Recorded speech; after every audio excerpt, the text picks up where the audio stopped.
पूरा को हूँ बोलो त्या निमित्ता से आपको येणाऱ्या लिहा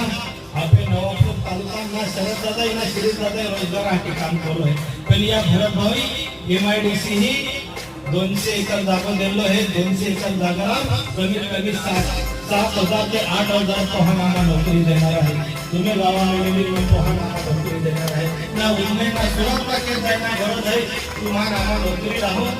या कारखानाही राहू या ठिकाणी सोलार कारखाने येणारे होते त्या ठिकाणी आपल्या लोकांना रोजगार राहू ही भरत गाविता योजना आहे ही भरत गाविता संकल्पना आहे ती 100% आपण तुम्हाला राहू तुम्हाला जाई सकता आज भी MIDC काम चालू है ठोकना ठोकना है एक भी जो कामाई नहीं ठोकी जब ठोकना होतो तो तुम्ही नहीं येता आजपर्यंत जर हा अनुभव ठोकतो तर कोणाला तुम्हाला भी नहीं निर्णय देता फिर यह नवापुर तालुका में बेलू दया है विकास कोलो है एक आदरणीय